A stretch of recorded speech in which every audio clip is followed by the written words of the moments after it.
시청자 여러분 안녕하십니까? SB뉴스 아나운서 황민지입니다. 첫 번째 소식입니다. 캠퍼스 내에서 학생의 안전을 위협하는 사건이 발생했습니다. 최근 우리 학교 기숙사 식당에서 한 외부인 남성이 학생을 무차별 폭행하는 일이 벌어졌습니다. 이에 학생들은 불안감을 호소하며 외부인 출입 통제의 필요성을 제기하고 있습니다. 자세한 소식 김다나 기자가 전합니다. 우리 학교의 기숙사 식당. 학생들은 여느 때처럼 점심 식사 중이었습니다. 그런데 갑자기 퍽 소리가 나더니 한 학생이 피를 흘리며 바닥에 넘어졌습니다.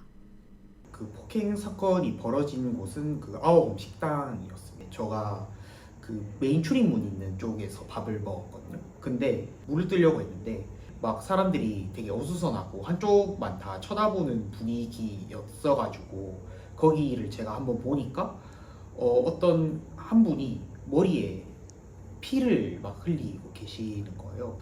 먹고 다시 거기를 살짝 가서 보니까 그 피해자분이 그 머리에 붕대 감으시고 무슨 조서 같은 걸 쓰고 계시더라고요. 근데 저는 그 가해자는 못 봤고, 제가 가해자를 못 봐가지고 그냥 폭행이라고 생각 못하고 그냥 물건이 떨어졌구나라고 생각을 했던 것 같습니다. 지난달 23일 오후 12시 20분경 우리 학교 기숙사 식당에서 폭행 사건이 일어났습니다. 피해 학생은 여느 때처럼 점심 식사를 하고 있던 우리 학교 학생이었습니다. 이 학생을 폭행한 건 다름 아닌 20대 외부인 남성 A씨. 피해 학생과는 일면식도 없는 사이입니다. 경찰은 A씨가 피해 학생의 식판을 엎은 뒤 주먹으로 얼굴과 머리를 가격한 혐의를 받고 있다고 밝혔습니다. 학내 커뮤니티 에브리타임에는 해당 사건을 목격했다는 글이 다수 올라오기도 했습니다. 작성자들은 공통적으로 A씨가 초록색 니트를 입고 있었으며 특정한 이유 없이 일방적으로 폭행한 것으로 보였다고 말했습니다. 경찰에 따르면 피해 학생은 오른쪽 눈 부위가 찢어졌으나 치료를 받은 상황으로 생명에는 지장이 없는 것으로 전해졌습니다. 외부인 출입으로 인해 안전 문제가 발생한 건 이번 사건뿐만이 아닙니다. 지난 5월에는 시진핑 자료실에서 외부인이 흉기 난동을 일으켜 구속 송치되기도 했습니다. 당시에도 학생들의 안전 문제가 제기된 바 있으며 이에 따라 학생들 사이에서 외부인 출입을 통제해야 한다는 여론도 형성되고 있습니다. 한편 외부인 출입을 통제하기보다도 학교 측에서 근본적인 안전 조치를 마련해야 한다는 의견도 나왔습니다. 이게 제가 그 피해자분의 자리에 앉아 있으면 저한테도 벌어질 수 있었던 일이라고 생각을 하니까 뭔가 그 아워홈 식당 가가지고 밥을 먹기에는 좀 꺼려지는 면도 있고, 근데 이게 생각해보면 아워홈 뿐만 아니라 그 우리 학교 여러 곳에서 일어날 수 있는 일이고, 사실 저희 학교가 외부인의 출입을 막을 수 있는 수단이 없긴 하잖아요. 저희 학생들이 학교를 다니고 있는 시간에는. 계속 이런 사고들이 벌어지다 보면은 학생들이 좀 학교 다니기에 좀 불안해하고 불편해하지 않을까 싶어서 학교 쪽에서 좀 보안을 좀 더 강화해야 되는 대책을 마련해야 되지 않을까 하고 생각을 하고 있습니다. 잇따른 사건으로 학생사회에서는 학내 안전망을 재점검해야 한다는 목소리가 커지고 있습니다. 최근 우리 학교 관악 캠퍼스에서는 외부인 관련 사건이 잇따라 발생하고 있습니다. 특히 관악산과 인접한 우리 학교의 특성상 외부인의 출입을 완전히 차단하기는 어려운 상황입니다. 열린 캠퍼스의 장점을 유지하면서도 학생들의 안전이 위협받지 않도록 보다 실효성 있는 조치가 마련되어야 할 것으로 보입니다. SB뉴스 김다나입니다. 다음 소식입니다. 학내 수강 신청의 공정성을 강화하기 위한 제도 개선이 추진됩니다. 총학생회는 강의 거래 문제를 근본적으로 차단하기 위한 새로운 수강 신청 시스템 개편안을 발표했습니다. 형평성을 위한 제도이지만 일부 학생들 사이에서는 불편이 커질 수 있다는 우려도 제기되고 있습니다. 최정연 기자가 전합니다. 학내 커뮤니티 에브리타임에 강의 삽니다라는 검색어를 입력해봤습니다. 인기 교양 강의부터 재무관리 등 전공 선택 수업까지 수업을 사고 파는 게시글이 끝도 없이 이어집니다. 명확하게 사례 금액을 적어놓은 글이나 부르는 대로 사례를 지급하겠다는 글도 있습니다. 취소 6시간의 강의를 취소함과 동시에 다른 학생이 그 자리를 곧바로 신청하여 확보하는 방식으로 강의를 금전적으로 사고 팔려는 겁니다.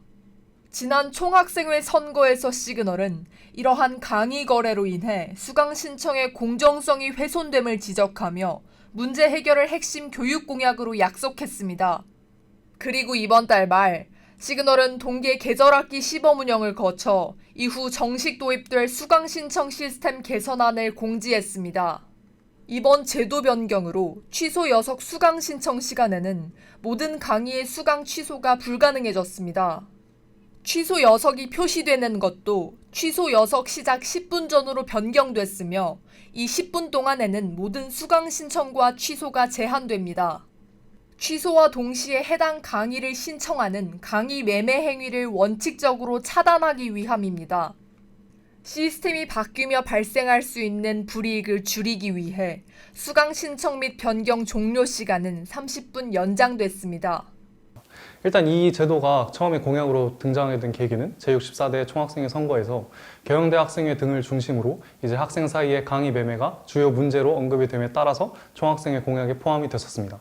당시에도 지금과 비슷한 상황일지 모르겠지만 경영대나 공대 등 일부 과수요가 몰리는 강의에서 적게는 수십만 원, 그리고 많게는 수백만 원의 하나의 강의가 이제 수강 신청을 못한 사람이 수강 신청한 사람에게 사도록 이제 강의 매매 문제가 그렇게 부각이 됐고, 일부 학생들에게 피해가 덜 가고 그 동시에 좀 이해하기 쉬운 그런 직관적인 제도를 원하고, 그리고 대학 본부 입장에서는 좀 셧다운의 여지가 적은 조건문을 적게 쓰고도 기술적으로 이것을 구현해낼 수 있는 그런 제도를 원했기 때문에 그 보이지 않는 긴장 관계가 있었고, 그 과정에서 저희 총학생회는 학생의 입장에서 최대한 서서 이 학생들의 입장에 대변하는 동시에 계속 이해관계를 조정하고 그런 협상 절차를 계속해서 만들어 갔다. 그래서 지금의 결과물을 완성시키게 되었습니다. 그래서 이번 겨울학기에 시범 도입의 가장 주 목적은 그렇게 이것이 부화적으로 시스템이 감당 가능하냐를 여쭙는 것이고, 그리고 또 한 가지 더 중요한 것이 학우들의 의견을 담는 것이기 때문에 그 부분도 저희가 체크를 할 예정이지만, 다만 시그널의 임기가 11월까지이기 때문에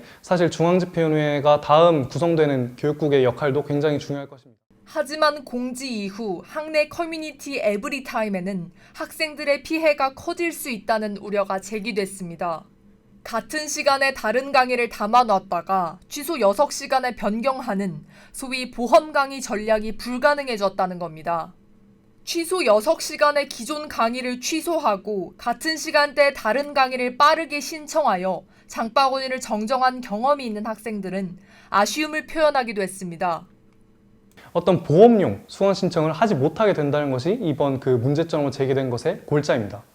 이러한 문제점에도 불구하고 여전히 강의 매매 자체를 근절하는 것이 그 공익이 훨씬 압도한다고 생각을 하고 있고, 그리고 한 가지의 생각을 더 덧붙이고 싶은 것이, 과연 그동안 이루어진 강의 보험의 그 관행이 공정한 절차의 관점에 봤을 때 정의로웠는가에 대한 질문을 좀 드리고 싶은 바가 있습니다.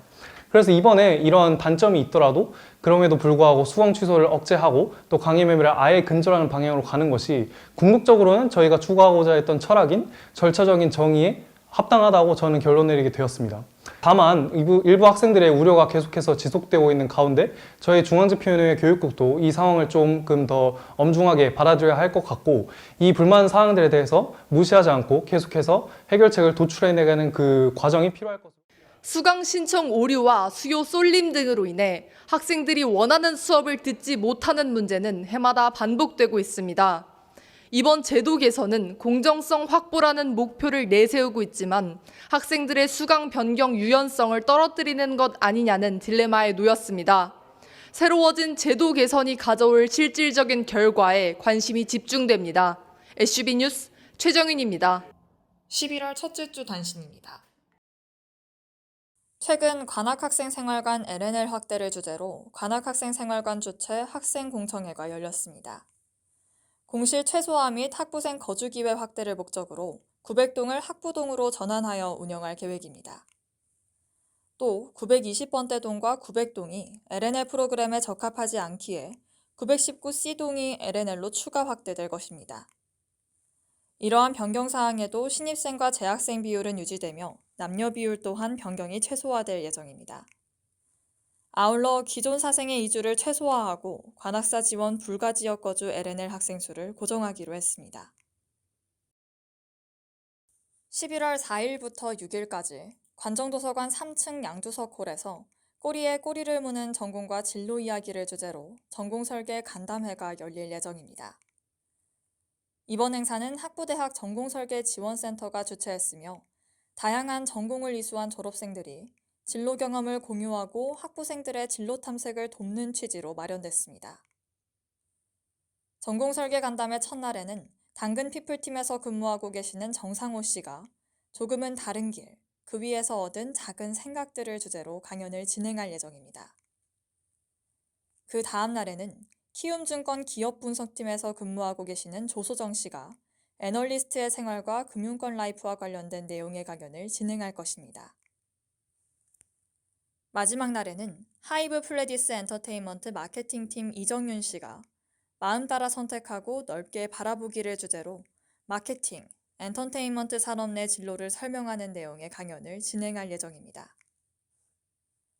전공설계지원센터는 이번 간담회를 통해 다양한 산업 현장에서 활동 중인 졸업생들의 생생한 이야기를 전하며 학생들이 전공과 진로의 연계를 폭넓게 모색할 수 있는 기회를 제공하고자 했다고 밝혔습니다. 지금까지 SCB뉴스 아나운서 황민지였습니다. 시청해주신 여러분 고맙습니다.